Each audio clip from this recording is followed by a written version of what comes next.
Fit-28 ta' Ottubru tal-2014 l-Aġenzija ta' Rating ta' Kreditu Moody's irriaffermat l-outlook pożittiv fuq l-ekonomija Maltija.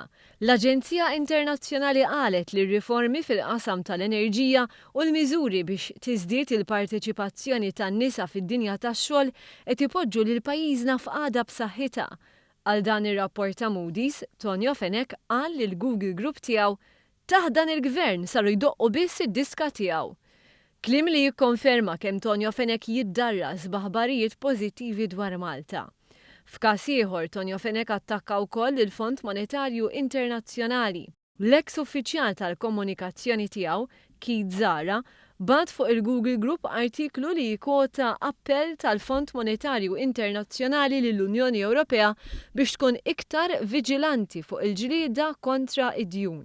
Tonio Fenek irreaġixxa billi kiteb hekk: forsi humu għax donnu sissa lil dan il-gvern free ride qed jagħtuh.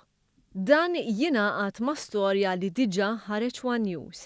Fi frar tas-sena li għaddiet Keith Zara li qabel l-elezzjoni ġenerali ddaħħal bħala manager tal-komunikazzjoni fl-Awtorità Maltija s-Servizzi Finanzjarji kien talab lil grupp hekk imsejjaħ ta' spjuni biex jagħti daqqatajn għad-tbassir ekonomiku tal-Kummissjoni Ewropea għax-xitwa.